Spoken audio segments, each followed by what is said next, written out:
The stars looked different when 10,000 warships gathered in one place. They blocked out the natural light, replacing it with the cold glow of engine fires and weapon arrays. Fleet Commander Jer stood on the bridge of the flagship, eternal dominance, watching the assembled armada through the observation port. 12 species had contributed to this fleet, 12 civilizations that had put aside their differences for one purpose: to make humanity kneel. Jer's 4 eyes blinked in sequence as he reviewed the tactical display. The humans had been given 30 days to respond to the ultimatum. They would surrender their colony worlds, rich with rare minerals and perfect farming conditions, or they would be removed by force. It was a simple equation.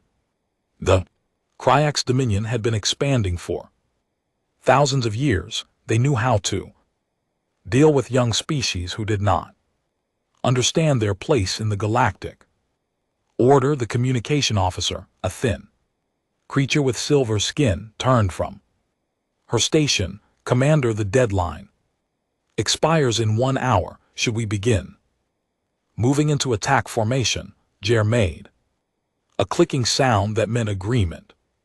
Yes, but slowly. Let them see what they face. Sometimes fear succeeds where weapons fail. Around him, officers from different species worked at their station. Some had scales, others had fur or skin that changed colors, but all of them shared the same expression: confidence bordering on boredom. They had studied the human fleet extensively. Humanity had been in space for only 200 years.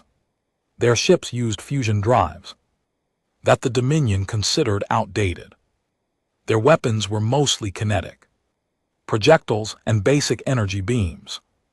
Their tactics followed predictable patterns copied from old naval warfare. On their home planet, how long do you think they will last? Asked the weapons officer, a massive creature covered in thick armor plating. Jer considered the question. If they fight, perhaps 3 hours. More likely they will see reason and surrender. Their military leaders are not fools. They must know they cannot win. The tactical officer highlighted something on the main display. Commander, we are detecting increased quantum activity at the designated meeting coordinates. The humans are arriving. Every officer turned to look at the display. This was the moment they had been waiting for. They expected to see humanity's entire fleet emerge from quantum space.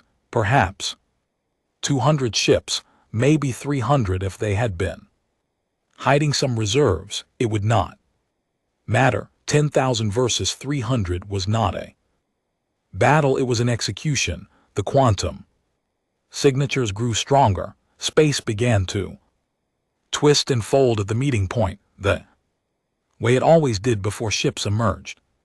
From faster than light travel, Jer found himself leaning forward slightly. He had fought in 17 major campaigns. He had seen the desperate last stands of dying civilizations. There was always something tragic about watching a species realize they were outmatched. Reading one signature, Commander, the tactical officer said. Her voice carried a note of confusion. Only one ship is emerging. Jer's eyes narrowed.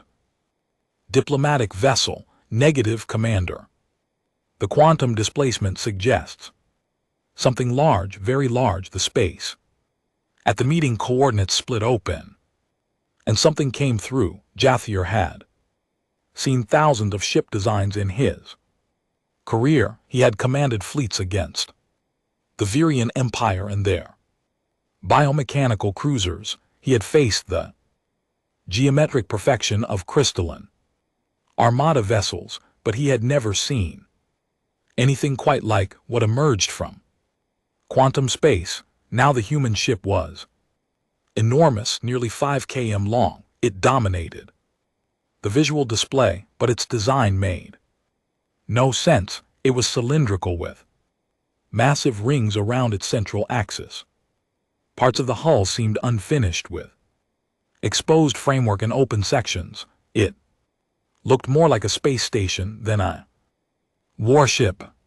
Strange modules jutted out at irregular intervals. Massive ports opened onto what looked like manufacturing facilities. The entire structure slowly rotated, the rings spinning at different speeds. Is that their flagship? The weapons officer asked. The tactical officer was running scans. I do not understand the readings.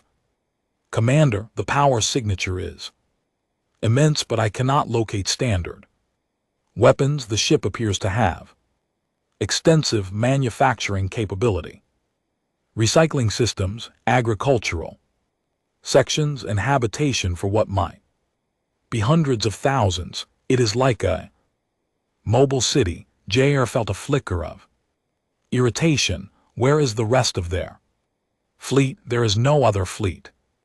Commander, that is the only human vessel in range. The bridge fell silent. Officers exchanged glances across the command center. Thurs translator implant picked up whispers in multiple languages, all expressing the same confusion and growing indignation. They send one ship, the weapons officer finally said. This is an insult. Jir agreed, but something nagged at his military instincts. He had not become fleet commander by ignoring unusual situations. What is the ship's designation? The communication officer checked her readouts. It is broadcasting identification as UNC Defiant Mercy. We are receiving a hail from there. Commander put it through. The main display switched to show a human woman. She wore a simple uniform, dark blue, with minimal decorations. Her hair was pulled back and her face showed no fear, no anger, just calm professionalism. Jathir had interrogated enough prisoners to recognize that look. It was the face of someone who knew something. You did not. This is Captain Sarah Chen of the UNC Defiant Mercy, the woman said. I am here to receive your response to humanity's counter-proposal. Jir felt his secondary heartbeat. Faster counter-proposal. We delivered an ultimatum, not a negotiation. And where's your fleet, Captain? Surely humanity does not think a single vessel, regardless of size, can stand against the might of the Dominion. Captain Chen tilted her head slightly. Fleet Commander Jer, I have reviewed your military history. You are known as a rational leader, so I will speak plainly. Humanity requests that you withdraw your forces and open diplomatic channels. We do not want conflict. You do not want conflict, Jer repeated slowly. Yet you send one ship to face 10,000. Explain your logic, Captain. The human woman met his gaze through the display. You asked where our fleet is. Commander, I am the fleet. I am humanity's response. Please consider carefully what happens next. Jathir ended the communication with a sharp gesture. The human woman's face disappeared from the display, replaced by the tactical view of the lone human vessel. The bridge of the eternal dominance buzzed with confused conversation. Officers argued in multiple languages about what they had just witnessed. Silence, Jair commanded. The noise stopped immediately. He turned to his tactical officer. Give me everything we know about that ship. The tactical officer brought up detailed scans on the secondary displays. The vessel appears to be what humans call a generation arc. These are designed for long-term deep space survival. The Defiant Mercy has Power cores that could run for century. It carries massive resource. Processing facilities, full scale. Manufacturing bays, agricultural. Sections with actual soil and water, and living quarters for an estimated 300,000 individuals. The weapons officer laughed, a harsh sound that echoed in the bridge. They sent a colony ship to a battle. Have the humans lost their minds? Jahir did not laugh. He studied the readings more carefully. What about weapons? That is the strange part. Commander, we detect no conventional weapons arrays, no missile tubes, no beam cannons, no kinetic accelerators. There are some point defense systems for asteroid deflection, but nothing that could threaten a military vessel. Shields and GT minimal, enough to protect against radiation and micrometeors, nothing that would stop military weapons. Jather looked at the image of the Defiant Mercy. Again, the massive ship continued its slow rotation, seemingly unaware or unconcerned about the 10,000 warships surrounding it. Those spinning rings bothered him. They served some purpose beyond decoration, but his tactical officer had not identified it. Commander, what are your orders? The weapons officer asked. Should we destroy it? Jur considered. Protocol said he should give one more warning, then eliminate the threat, but something felt wrong. Captain Chen had not seemed afraid. She had not seemed foolish either. She had spoken like someone holding better cards than were visible. No, Jir said slowly, not yet. I want to understand what game they are playing. Send strike group 750 ships, have them approach the human vessel and disable it. Do not destroy it. I want to capture it intact and question its crew. Orders went out across the fleet. 50 warships broke formation and accelerated toward the Defiant Mercy. Jather watched them go, sleek vessels bristling with weapons, each one capable of destroying a city from orbit. 50 should be more than enough to handle one unarmed colony ship. The strike group commander reported in. Approaching target. The human vessel is not taking evasive action. It is just sitting there. Commander, perhaps they are smarter than we thought. The weapons officer suggested. They realized resistance is futile. Jr said nothing. He watched the tactical display as the 50 ships formed a sphere around the Defiant Mercy. The human vessel made no moves. It did not power up weapons because it had none. It did not charge shields because they were already at maximum, which was barely anything. It just kept rotating slowly, those rings spinning at their steady pace. Strike Group 7, you are authorized to fire. Jerried, disable their engines and communication systems. The 50 ships opened fire. Hundreds of weapons lit up the darkness of space. Energy beams and missiles streaked toward the Defiant Mercy. From all directions, it was enough firepower to battleship. Then something impossible happened. Sections of the Defiant Mercy's hull retracted. They slid back like opening doors, revealing bays that had been hidden inside the ship's frame. Jur leaned forward, trying to understand what he was seeing. The bays were not empty. They were full of machinery moving at incredible speed. What is that? Someone whispered. The tactical officer's hands moved frantically across her controls. Commander, the human vessel is launching. I cannot classify them. Thousands of small craft. No, not craft. Drones. Manufacturing is still active.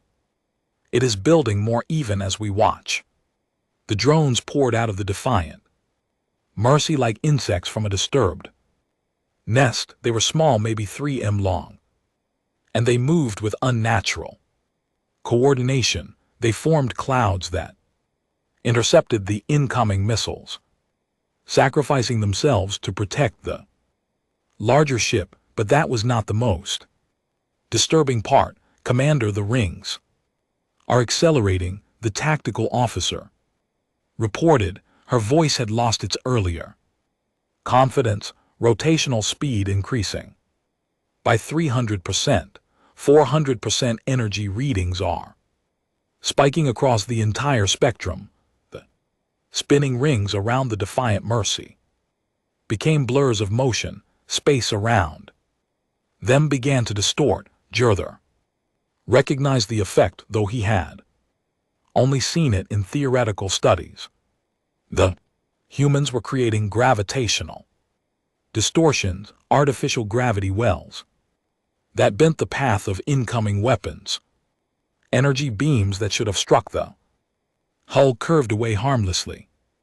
Missiles that should have found their targets spiraled into each other or shot off into empty space. The few weapons that made it through the defensive screen hit the ship's hull and did minimal damage. The armor was surprisingly thick. Strike Group 7. Intensify fire.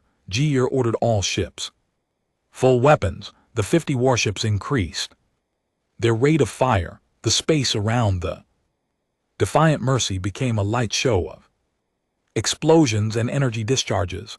Drones died by the hundreds. Sections of the human ship's outer hull melted under the sustained bombardment. But then Jur noticed something that made his blood run cold.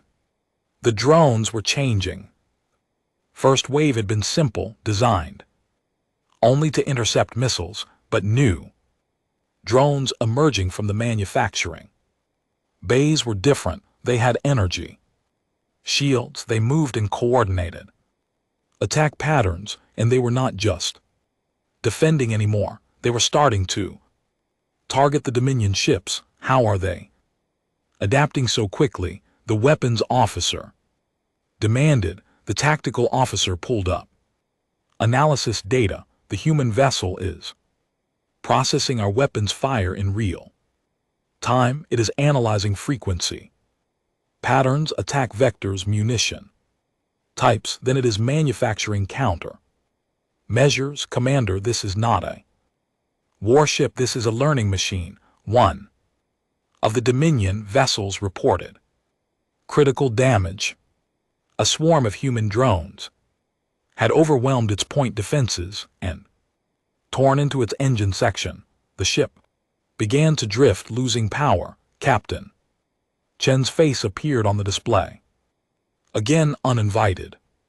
She looked slightly disheveled now, probably from combat stress, but she was smiling. Fleet Commander Jair, I tried to warn you. The Defiant Mercy was not built to attack. It was built to survive. There is a difference. Please recall your ships before this gets worse. Jathir felt anger burning in his chest. Worse? You think you can threaten the Dominion? I have 50 ships attacking you and 9,950 more waitings. You cannot win. Winning was never the goal, Commander. Captain Chen replied. Teaching was. Every weapon you fire at us, we learn from.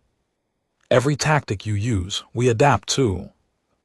Question you should be asking yourself is this: how much are you willing to teach us? The communication cut off. Jir stared at the tactical display, where 3 more Dominion ships were now reporting damage. The human drones were multiplying faster than his ships could destroy them, and worse, they were using debris from destroyed Dominion vessels as raw material. He could see it on the sensors. Pieces of his own ships were being collected by scavenger drones and dragged back to the Defiant Mercy. Commander, the tactical officer said quietly, the humans are recycling our ships. They are turning our weapons into Their weapons. Ya realized he had made a terrible mistake. He was not fighting a warship. He was fighting a factory that turned attacks into raw materials for producing defenders. Jatir made a decision that many of his officers would later question. Instead of pulling back, Strike Group 7, he committed more ships. Pride demanded it. Logic demanded it. If one colony ship could hold off 50 warships, what would happen to the Dominion's reputation across the galaxy? Deploy Strike Groups 1 through 15, he ordered. That is 750 ships total. Surround the human vessel and destroy it. Use overwhelming force. I want that ship reduced to atoms. His officers scrambled to relay the orders across the vast Armada. 700 more warships broke formation and accelerated toward the Defiant Mercy. Jatir watched them go, feeling his confidence return. 750 ships. No single vessel, no matter how advanced, could stand against that many. The tactical display showed the Dominion forces forming a complete sphere around the human ship. They attacked from every angle. Simultaneously, thousands of weapons fired as one. It was the kind of coordinated assault that had broken the defenses of fortified planets. The Defiant Mercy responded by opening more sections of its hull. Entire segments that had appeared to be solid metal folded back, revealing layer after layer of manufacturing facilities. The ship was not hollow, but it was far more modular than any vessel Jair had ever seen. Each section could be reconfigured, rebuilt, or replaced as needed. Drones poured out in waves that darkened the sensors. But these were not the simple defensive drones from before.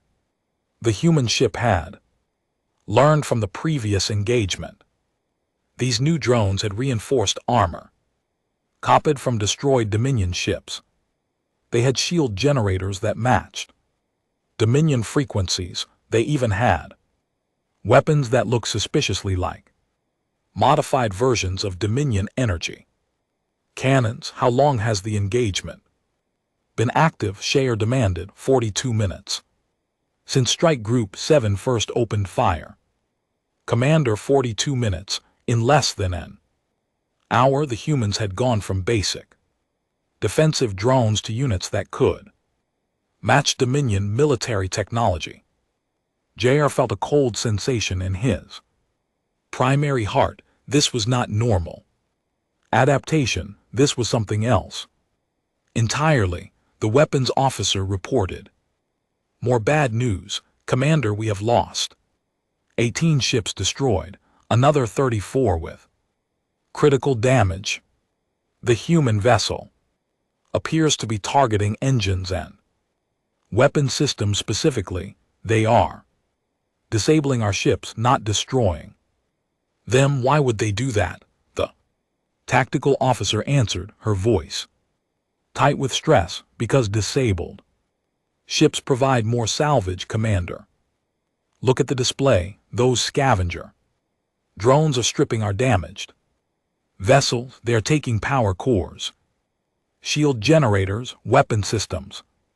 Everything useful is being transported back to the Defiant Mercy. Jatir watched in growing horror as the human vessel fed on his fleet like a predator. But it was worse than that. A predator killed and consumed. This ship was learning, adapting, and improving itself, using the corpses of its enemies. Captain Chen appeared on the communication channel again. She was broadcasting to the entire Dominion fleet now, not just the flagship. Every ship could hear her words. Fleet Commander, I need you to understand something, she said. Her voice was calm but carried an edge of urgency.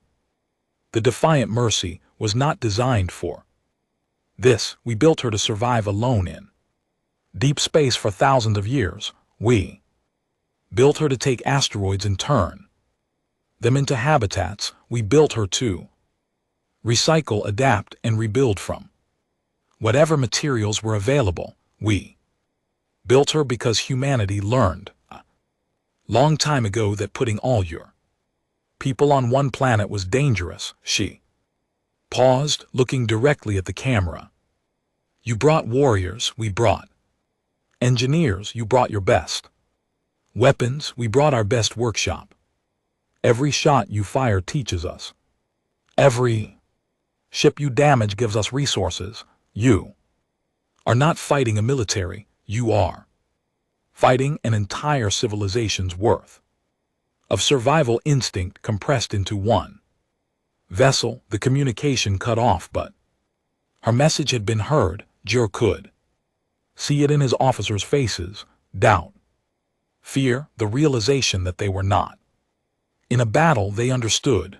The tactical officer highlighted something new on the display. Commander, the human vessel is launching smaller craft. They appear to be heading for the nearby asteroid field. Intercept them, Jur ordered. Dominion fighters pursued the human craft, but they were fast and evasive. 3 reached the asteroids. Before they could be stopped, they landed on the larger rocks and immediately began unpacking.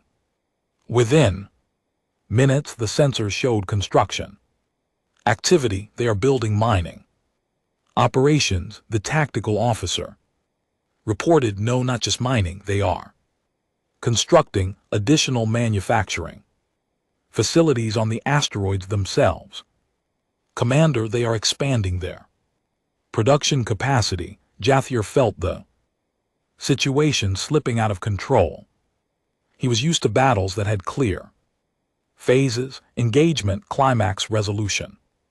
But this was not following any pattern.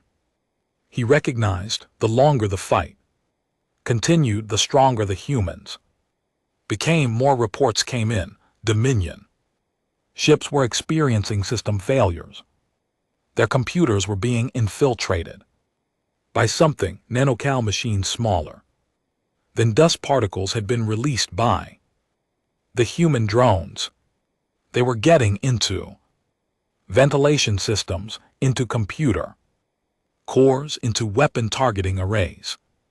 They did not destroy these systems. They disrupted them, disabled them, made them useless. The humans are using nanotechnology as a weapon, the tactical officer said. She sounded exhausted. We cannot stop something we cannot see. Jur made another decision. All ships pull back to minimum safe distance. Prepare for long-range bombardment. We will destroy that vessel from a distance it cannot adapt to. The Dominion fleet began to retreat, establishing a new perimeter 50,000 km out. At this range, they could use their longest range weapons while staying beyond the effective radius of the human drones. Captain Chen's face appeared again. This time she was not alone. Behind her, Jr. could see the interior of the Defiant Mercy. It was not a military vessel. He saw families, children, elderly humans in simple clothing. Thousands of people visible in the background, living their lives even as battle raged outside. You think distance will save you, Chen said, but you are still teaching us. Every weapon you use we study, every tactic you try we record, and we are sending all of this data back to Earth right now. Real-time updates, every defensive solution we develop here, every adaptation we make, all of it is being shared with our home world and our colonies. She leaned forward, and for the first time, Jer saw anger in her expression. You came here expecting to fight a young species that did not know war, but humanity has always known war. We fought each other for thousands of Years before we ever reached space, we learned every lesson about conflict the hard way, and the most important lesson we learned was this: the best weapon is not the one that destroys your enemy, it is the one that makes your enemy never want to fight you again. The display showed something new. The Defiant Mercy had completed repairs on itself. The damaged sections of hull were already replaced. More than that, the ship had grown. New modules had been added, constructed from salvaged Dominion materials. It was larger now than when the battle started. I'm giving you one more chance, Fleet Commander. Captain Chen said, withdraw your forces, open diplomatic channels. We can end this without more death, or you can continue, and we will continue to learn from you. The choice is yours, but understand this: we have 60 more ships like the Defiant Mercy under construction. Each one is watching this battle. Each one is learning what you are teaching us today. How many battles can you afford to fight? Jathir knew she was bluffing. About the 60 ships, intelligence said. Humans had maybe 3 of these generation arcs completed, but the tactical situation was undeniable. He had committed 800 ships and lost over 50. The human vessel had grown stronger, and every piece of data the humans gathered made their entire species more dangerous. The Dominion fleet held position at 50,000 km.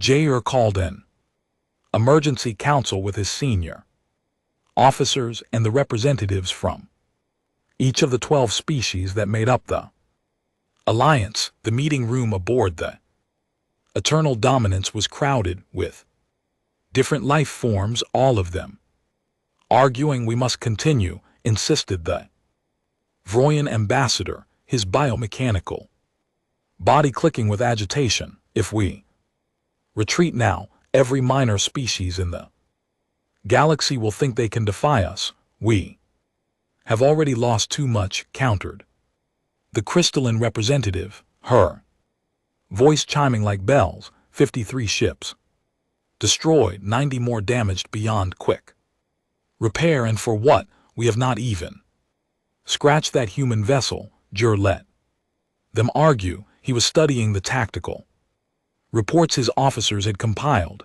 The numbers painted a disturbing picture.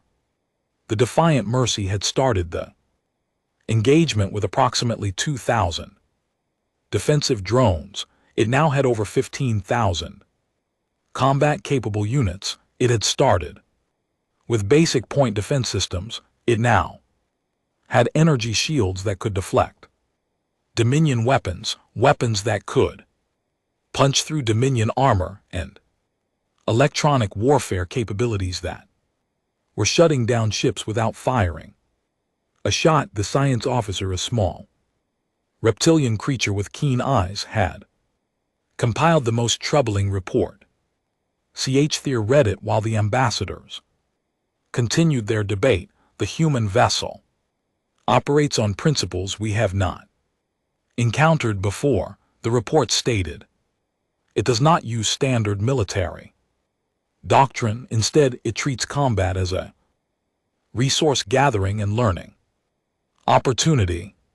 Every attack we make provides 3 things: raw materials from damaged ships, tactical data about our capabilities, and field testing for human countermeasures. The vessel's manufacturing capacity is limited only by available energy and raw materials, since it has nearly unlimited energy from its power cores, and we keep providing raw materials in the form of our own ships. Its growth potential is exponential. The report concluded with a sentence that Jer kept rereading.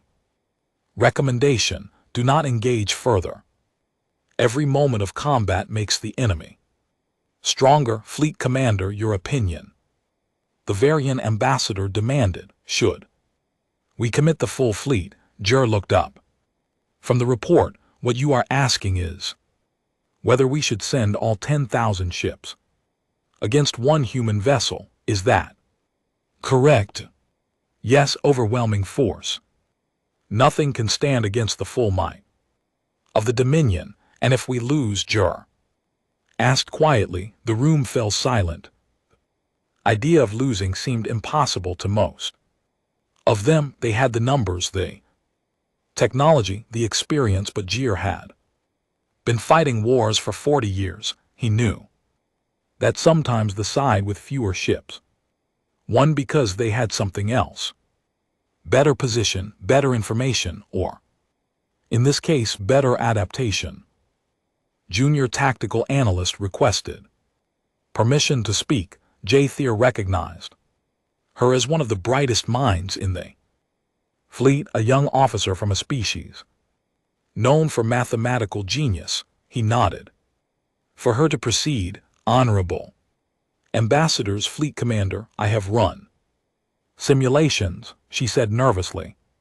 If we commit the full fleet, we will likely destroy the human vessel. My models give a 70% probability of success, but the cost will be between 3,000 and 4,000 ships. And that assumes the humans do not have any additional surprises. 3,000 ships is acceptable. The Verathian ambassador said we have 10,000. We can afford the loss. Respectfully, Ambassador, you are not considering the strategic picture.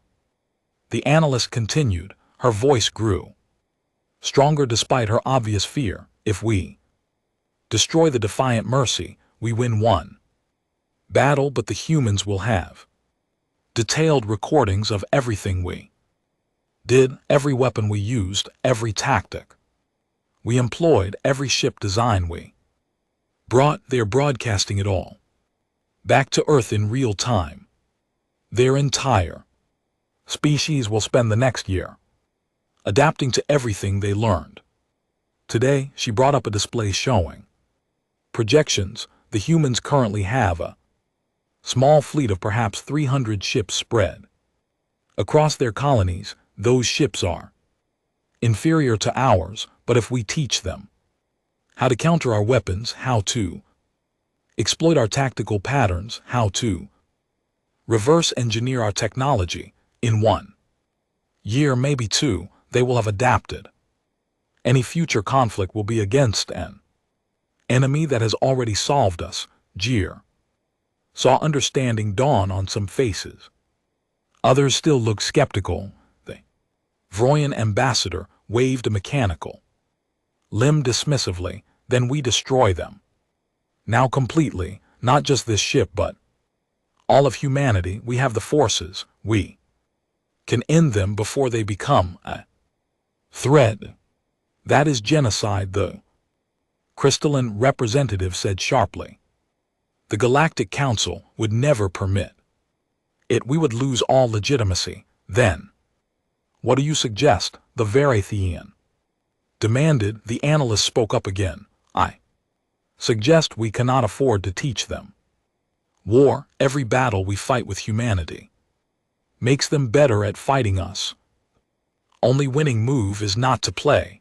The room erupted in argument again. Ch. Thur listened to it all, but his mind was elsewhere. He was thinking about Captain Chen's words, about the families he had seen aboard the Defiant Mercy, about the fact that humans built vessels capable of sustaining entire populations in deep space, not because they were warlike, but because they were careful. He remembered something from his research on humanity.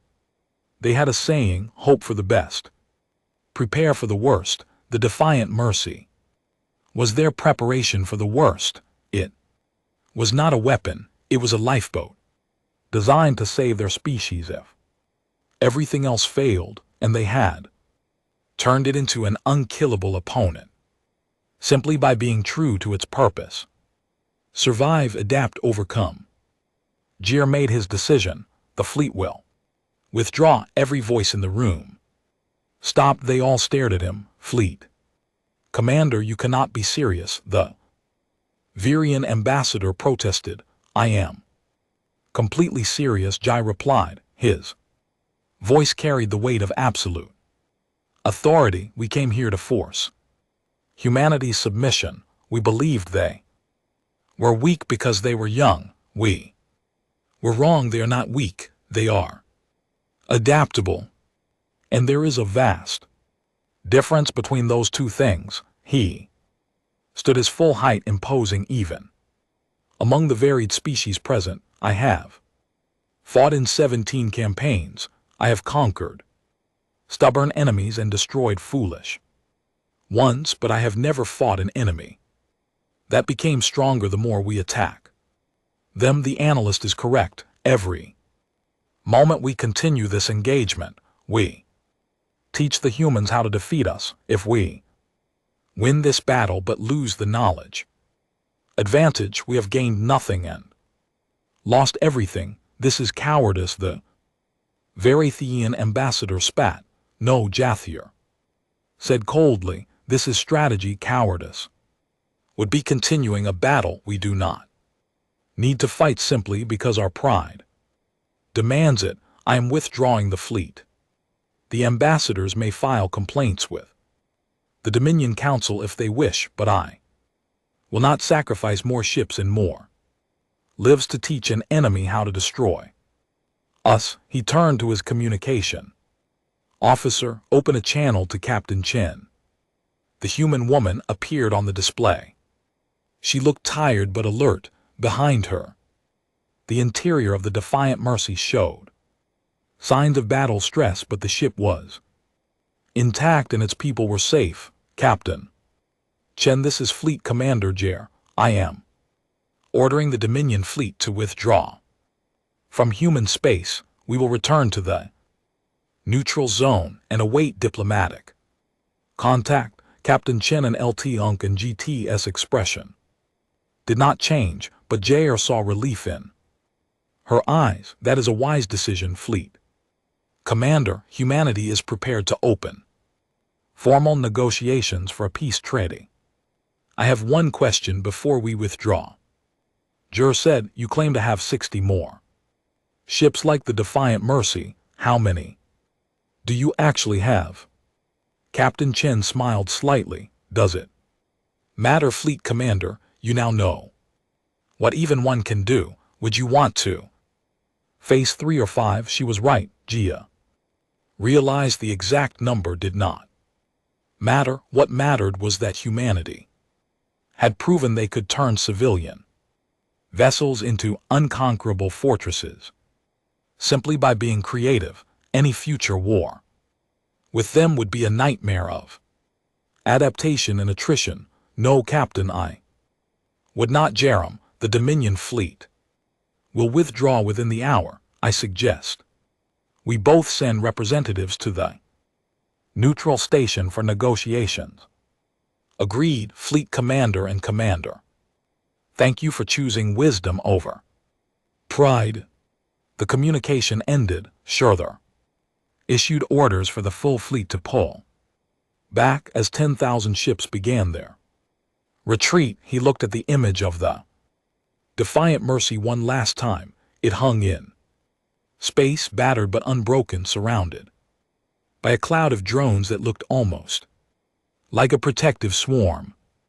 6 months passed before Captain Sarah Chen stood on the observation deck of the Defiant Mercy again. The ship had been fully repaired, upgraded, even using techniques learned during the battle. The damage from Dominion weapons had been erased. The new sections built from salvaged alien materials had been integrated seamlessly into the original design. She watched through the viewport as another ship approached.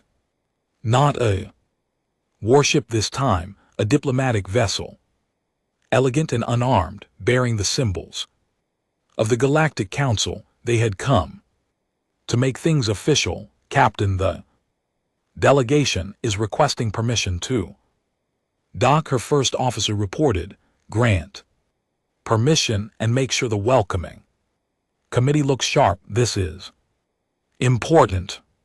Sarah walked through the corridors of the Defiant Mercy, passing families, going about their daily lives. Children played in the parks that occupied the spinning ring sections, laughing as they chased each other in the artificial gravity. Farmers tended crops in the agricultural levels. Engineers worked in the manufacturing bays that had saved them all during the battle. This was what she had been protecting. Not territory, not resources, but people and their right to live in peace. Delegation arrived in the main reception hall. Sarah recognized some of them from the intelligence briefings. Ambassador Terrell of the Galactic Council, a wise old being from a species that had been spacefaring for 10,000 years, and, surprisingly, Fleet Commander Jur, wearing diplomatic robes instead of his military uniform. Captain Chen, Ambassador Terrell said, his translator converting his complex language into standard English. "On behalf of the Galactic Council, I formally invite humanity to join us as full members with all rights and privileges." Sarah nodded respectfully. "Humanity accepts with gratitude. We look forward to peaceful cooperation with all galactic civilizations." The formal words were necessary, but Sarah was more interested in Jur. The Dominion commander had requested a private meeting after the ceremony. She agreed, curious about what he wanted to say. They met in one of the observation rooms, just the two of them and their translators. For a long moment they simply looked at each other, former enemies now forced to become something else. "I owe you an apology, Captain," Jir said finally. "I underestimated your species. I saw your youth and mistook it for weakness. Many have made that mistake," Sarah replied. "We are used to it. Being new to the galaxy means everyone assumes we do not know what we are doing. What you did during that battle," Jur continued, "was unlike anything I have seen in 40 years of military service. You did not fight to win.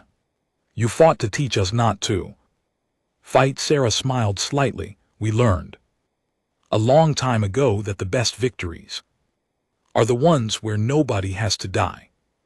Our history is full of terrible wars. We almost destroyed ourselves several times. We learned from that. We learned that survival does not come from being the strongest. It comes from being the most adaptable." The Defiant Mercy, Jer said. "Why that name?" "Because that is what humanity decided we wanted to be," Sarah explained. "Defiant when we must be, merciful when we can be. We built the generation arcs not as weapons, but as insurance if Earth was ever destroyed, if our colonies were ever wiped out.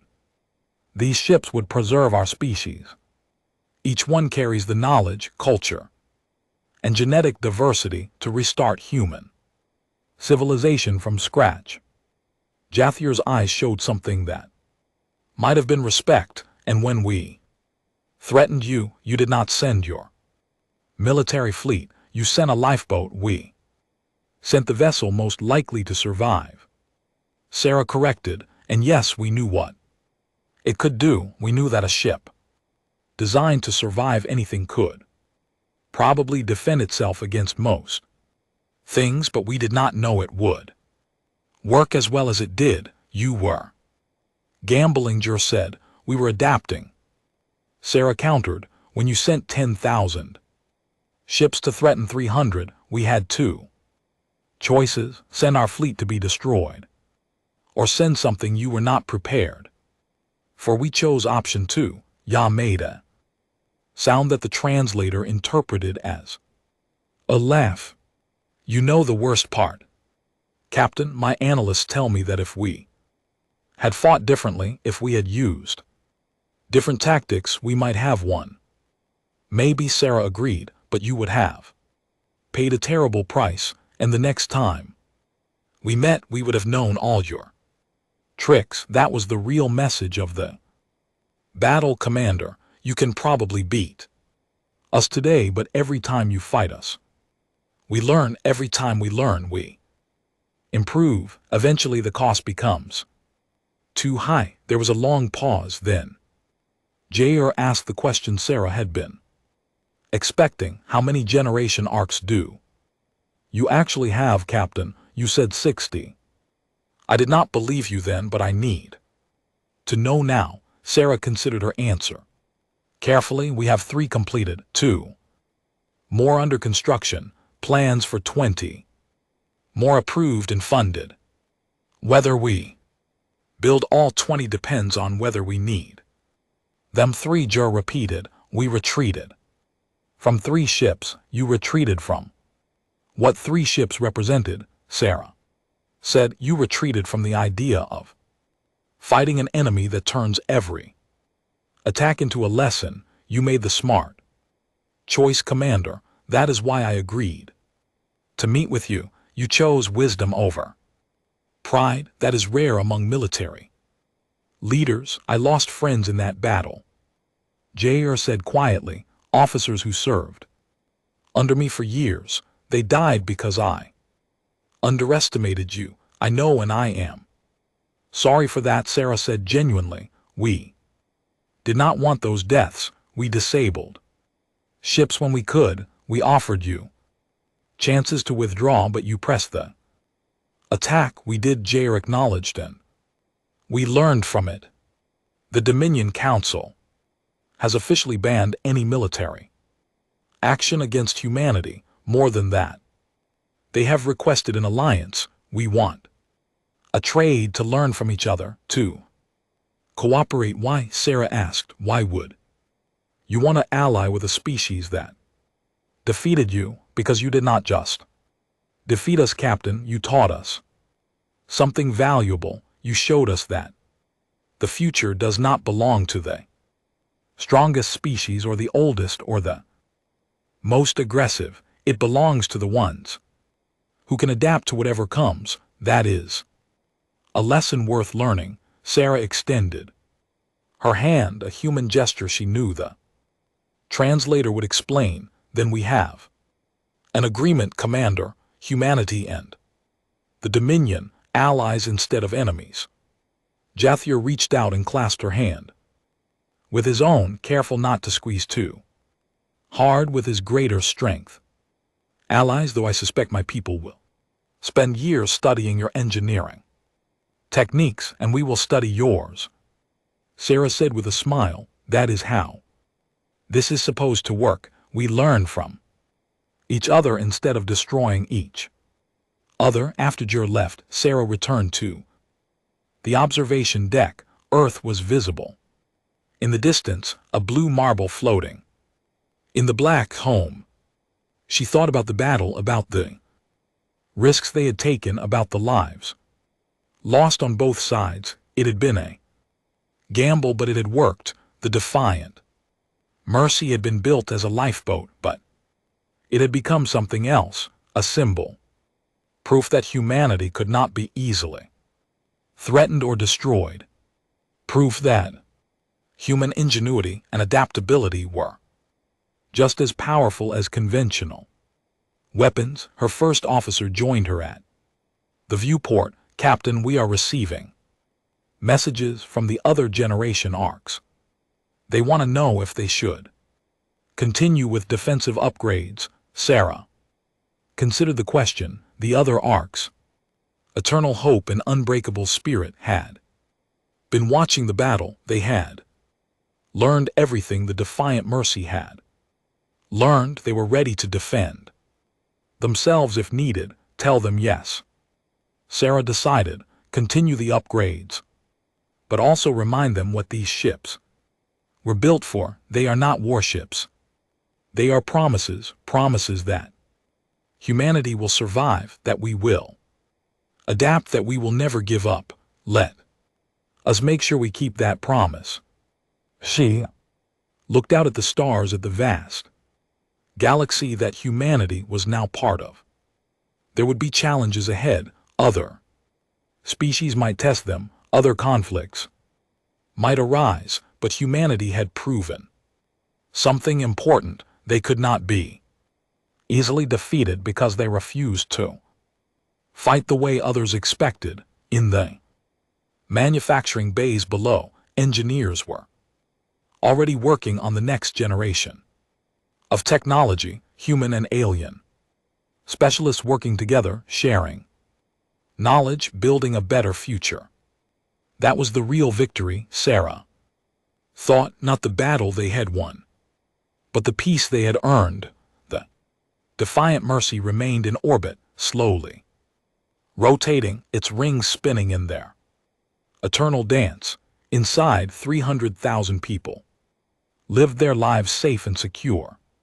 They were farmers and teachers, engineers and artists, parents and children. They were humanity's insurance policy against disaster, and now, thanks to one desperate gamble, they were also humanity's proof that survival was not about having the biggest weapons. It was about having the best engineers, the most creative thinkers, the people who could look at a problem and find solutions others never considered. That was humanity's real strength, not their military but their adaptability. Sarah smiled as she watched Earth slowly turn. Below, they had come to the galaxy as the youngest species, the newcomers, the ones everyone underestimated. They had been threatened by an empire of 10,000 ships, and they had answered with one vessel, one crew, and one simple message: humanity does not break easily. The fleet had expected a battle. Humanity had given them a lesson instead, and that, Sarah thought, was the most human thing possible. When faced with overwhelming odds, they had not surrendered and they had not attacked. They had adapted, they had survived, and they had made sure everyone knew that any future enemy would face not just weapons but an entire species that turned every challenge into an opportunity to become stronger. That was humanity. That was the message of the defiant Mercy, and that was why the galaxy would learn to respect them, not because they were the strongest, but because they were the most impossible to destroy.